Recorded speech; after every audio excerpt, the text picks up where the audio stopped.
वेद मूर्ति तपोनिष्ठ क्रांतिदर्शी युग ऋषि पंडित श्री राम शर्मा आचार्य एवं माता भगवती देवी शर्मा द्वारा भाष्यकृत उपनिषदों की श्रृंखला में आज ज्ञान खंड में ईशावास्योपनिषद की हम सभी स्वाध्याय करेंगे।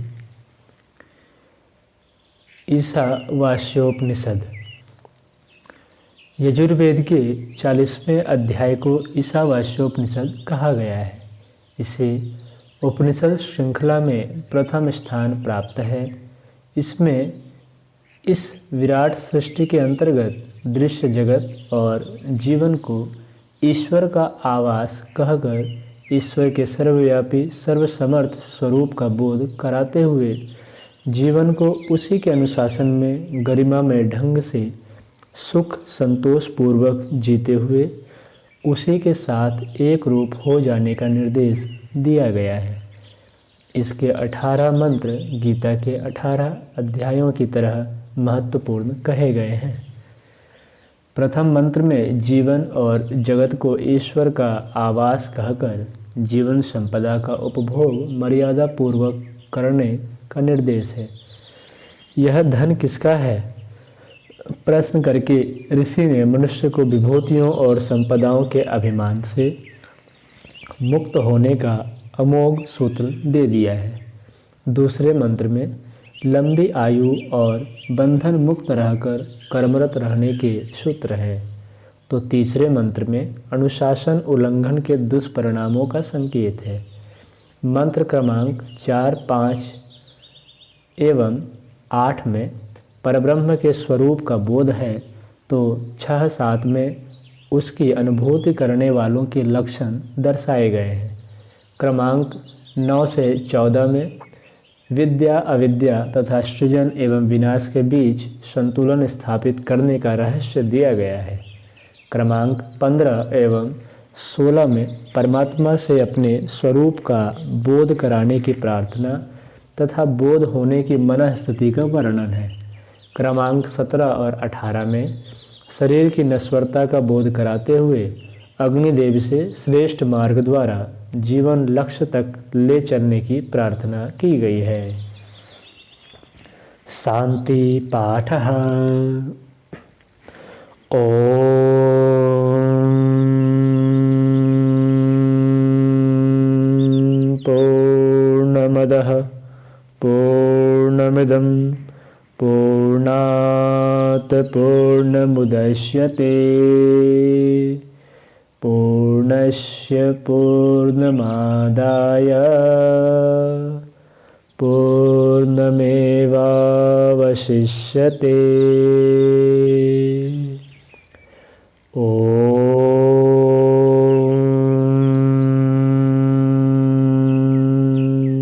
शांति शांति शांति।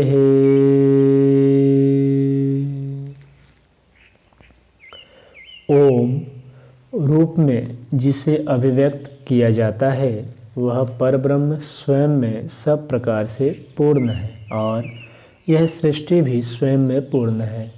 उस पूर्ण तत्व में से इस पूर्ण विश्व की उत्पत्ति हुई है। उस पूर्ण में से यह पूर्ण निकाल लेने पर भी वह शेष भी पूर्ण ही रहता है। आदि दैविक आदि भौतिक एवं आध्यात्मिक ताप संताप शांत हों। युग ऋषि इसकी वैज्ञानिक व्याख्या करते हुए लिखते हैं, पूर्ण में से पूर्ण निकाल लेने पर पूर्ण ही शेष रहने की ऋषि की अनुभूति अनोखी है। वर्तमान विज्ञान भी इस अवधारणा का साक्षात्कार नहीं कर सका है। उपनिषद के पहले मंत्र में ऋषि कहते हैं, ओम ईशावास्यमिदं सर्वं यत्किंच जगत्यां जगत् तेन तक्तेन भुञ्जिथा मा गृध कस्य स्विद्धनम्। अर्थात इस सृष्टि में जो कुछ भी जड़ अथवा चेतन है वह सब ईश द्वारा आवृत आच्छादित है, उसी के अधिकार में है। केवल उसके द्वारा उपयोगार्थ छोड़े गए सौंपे गए का ही उपभोग करो। अधिक का लालच मत करो, क्योंकि यह धन किसका है, अर्थात किसी व्यक्ति का नहीं, केवल ईश का ही है। उपनिषद के दूसरे मंत्र में ऋषि कहते हैं, कुर्वन्निवेह कर्माणि जिजीविषे शतं शमः एवं त्वयि नान्यथेतोऽस्ते न कर्म लिप्यते नरे।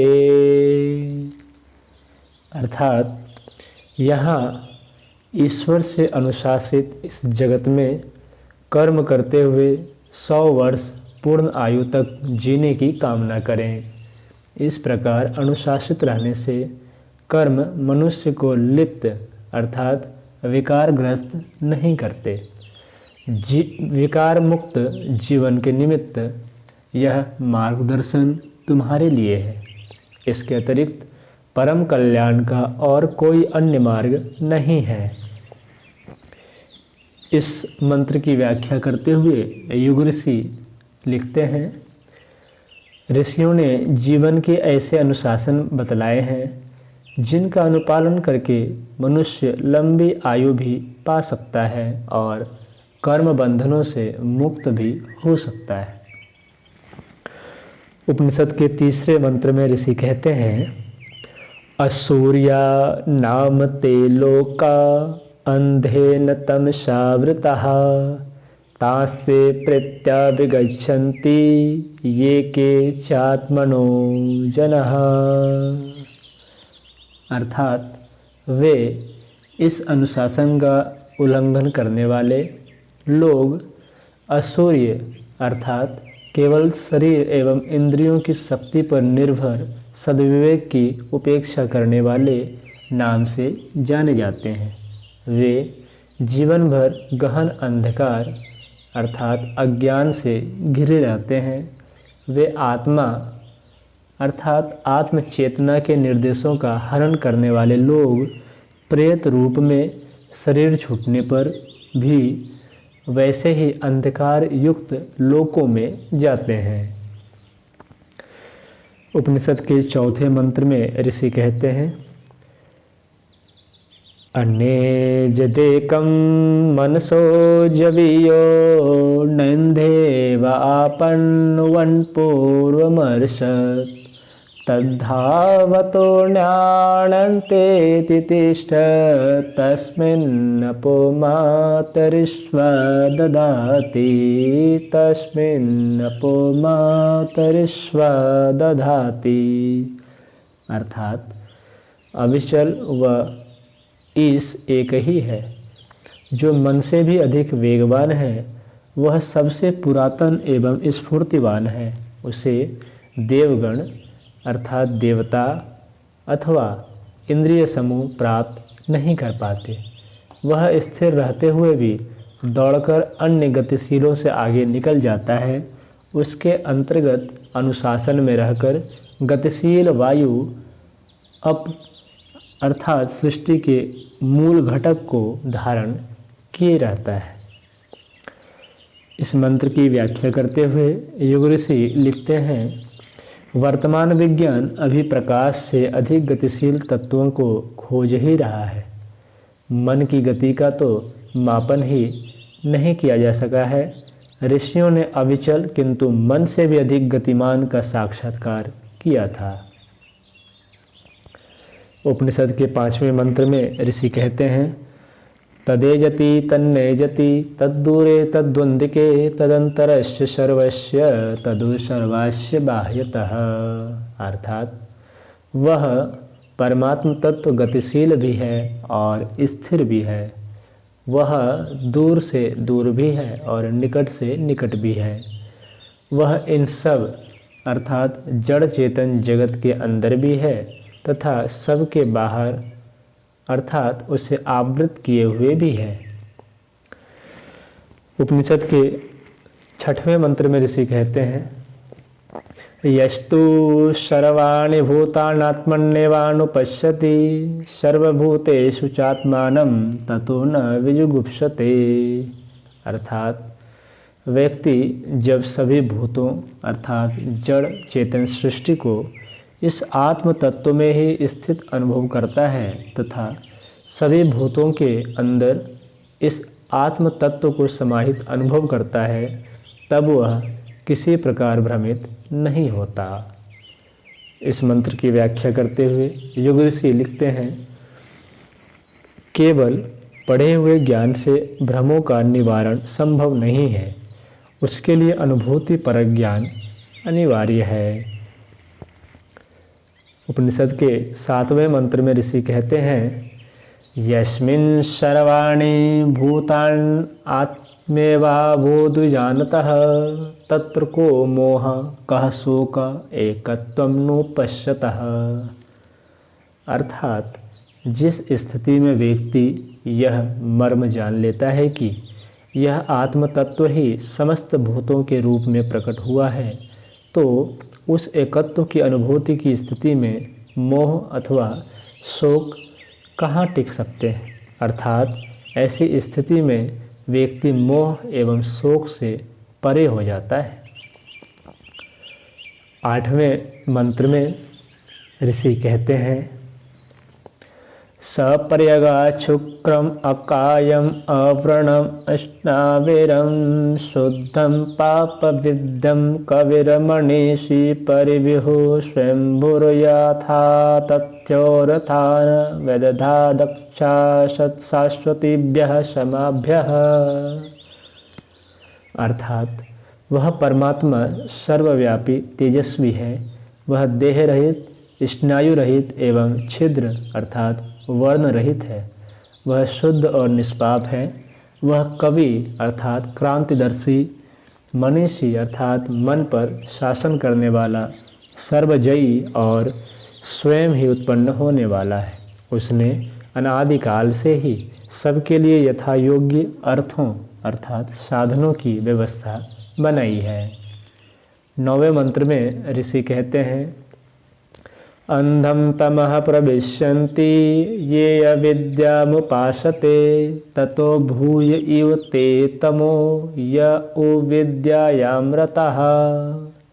अर्थात जो केवल अविद्या पदार्थ परक विद्या की उपासना करते हैं वे घोर अंधकार में घिर जाते हैं, और जो केवल विद्या अर्थात चेतना परक विद्या की ही उपासना करते हैं वे भी उसी प्रकार के अंधकार में फंस जाते हैं। उपनिषद के 10वें मंत्र में ऋषि कहते हैं, अन्य देवाहुर्विद्यायान अन्यदाहुर्विद्यया इति सुश्रुम धीराणाम येनस्तद्विचक्षिरे। अर्थात जिन देव पुरुषों ने हमारे लिए इन विषयों को विशेष रूप से कहा है, हमने उन धीर पुरुषों से सुना है कि विद्या अर्थात आध्यात्मिक ज्ञान का प्रभाव भिन्न है तथा अविद्या भौतिक ज्ञान का प्रभाव उससे भिन्न है। उपनिषद के 11वें मंत्र में ऋषि कहते हैं, विद्यां च अविद्यां च यस्तद्वेदो भयं सः अविद्या मृत्युम तीर्थवा विद्या अमृतम अश्नुते। अर्थात विद्या और अविद्या इन दोनों को एक साथ जानो। इनमें से अविद्या द्वारा मृत्यु को पार करके विद्या द्वारा अमरत्व की प्राप्ति की जा सकती है। उपनिषद के 12वें मंत्र में ऋषि कहते हैं, अंधम तमः प्रविश्यन्ति ये असंभूतिमुपासते ततो भूय इव ते तमो य असंभूत्यामृतः। अर्थात जो लोग केवल असंभूति अर्थात बिखराव विनाश की उपासना करते हैं, उन्हीं प्रवृत्तियों में रमे रहते हैं, वे घोर अंधकार अर्थात अज्ञान में घिर जाते हैं, और जो केवल संभूति अर्थात संगठन सृजन की ही उपासना करते हैं वे भी उसी प्रकार के अंधकार में फंस जाते हैं। उपनिषद के 13वें मंत्र में ऋषि कहते हैं, अन्य देवाहुर्संभवात् अन्यदाहुर्संभवात् इति सुष्टुम धीराणाम ये नस्तद्विचक्षुरे। अर्थात जिन देव पुरुषों ने हमारे लिए इन विषयों को विशेष रूप से कहा है, हमने उन धीर पुरुषों से सुना है कि संभूति योग का प्रभाव भिन्न है तथा असंभूति योग का प्रभाव उससे भिन्न है। उपनिषद के 14वें मंत्र में ऋषि कहते हैं, संभूतिम च विनाशम च यस्तद्वेदो भयं सह विनाशेन मृत्युम तीर्थवा संभूत्याम अमृतम अश्नुते।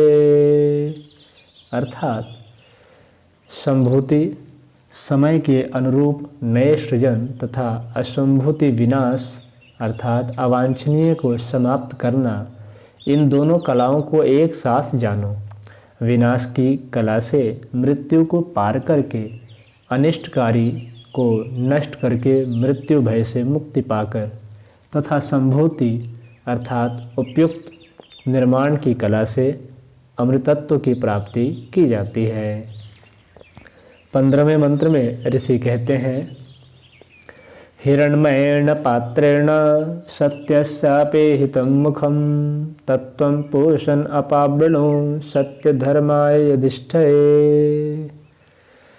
अर्थात सोने के चमकदार लुभावने पात्र से सत्य अर्थात आदित्य मंडलस्थ ब्रह्म का मुख ढका हुआ है। हे पूषण, मुझ सत्यान्वेषण करने वाले के लिए, आत्मावलोकन के इच्छुक के लिए उसे अर्थात उस आवरण को अपावृत करें, हटा दें। उपनिषद के 16वें मंत्र में ऋषि कहते हैं, पूषन्निकर से यम सूर्य प्राजापत्य व्योहरस्मिन् समूह तेजो यत्ते रूपम कल्याणतमं तत्ते पश्यामि योषा वसौ पुरुषः सोहम अस्मि। अर्थात हे पूषण, जगत पोषक, हे एकाकी गमन करने वाले, हे यम अर्थात नियंत्रण करने वाले, हे सूर्य अर्थात सर्व प्रेरक, हे प्राजापत्य अर्थात सृजनशील, आप अपनी किरणों चकाचौंध को हटा लें। आपका जो अतिशय कल्याणकारी स्वरूप है उसे मैं देख रहा हूँ, उसका ध्यान कर रहा हूँ। यह जो पुरुष आदित्य मंडलस्थ ब्रह्म है वही मैं हूँ।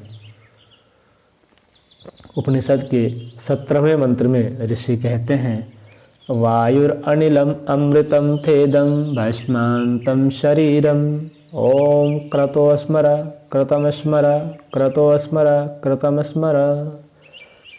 अर्थात यह जीवन, अस्तित्व, वायु, अग्नि आदि पंचभूतों तथा अमृत सनातन आत्म चेतना के संयोग से बना है। शरीर तो अंततः भस्म हो जाने वाला है, इसलिए हे संकल्पकर्ता, तुम परमात्मा का स्मरण करो, अपने सामर्थ्य का स्मरण करो और जो कर्म कर चुके हो उसका पुनः पुनः स्मरण करो। उपनिषद के 18वें और अंतिम मंत्र में ऋषि कहते हैं, अग्नेनय सुपथाराय अस्मन् विश्वाणि देववयुनानि विद्वान् योयोध्यश्च मज्जुहुराणमेनो भूयिष्ठान्ते नम उक्तिं विधेम। अर्थात हे अग्नि यज्ञ प्रभु, आप हमें श्रेष्ठ मार्ग से ऐश्वर्य की ओर ले चलें। हे विश्व के अधिष्ठाता देव, आप कर्म मार्गों के श्रेष्ठ ज्ञाता हैं। हमें कुटिल पाप कर्मों से बचाएं। हम पुनः पुनः भूयिष्ठ नमन करते हुए आपसे विनय करते हैं। शांति पाठ। ओम पूर्णमदः पूर्णमिदं पूर्णात् पूर्णमुदच्यते पूर्णस्य पूर्णमादाय पूर्णमेवावशिष्यते। ओम शांति शांति शांति। इति ईशावास्योपनिषत् समाप्ता।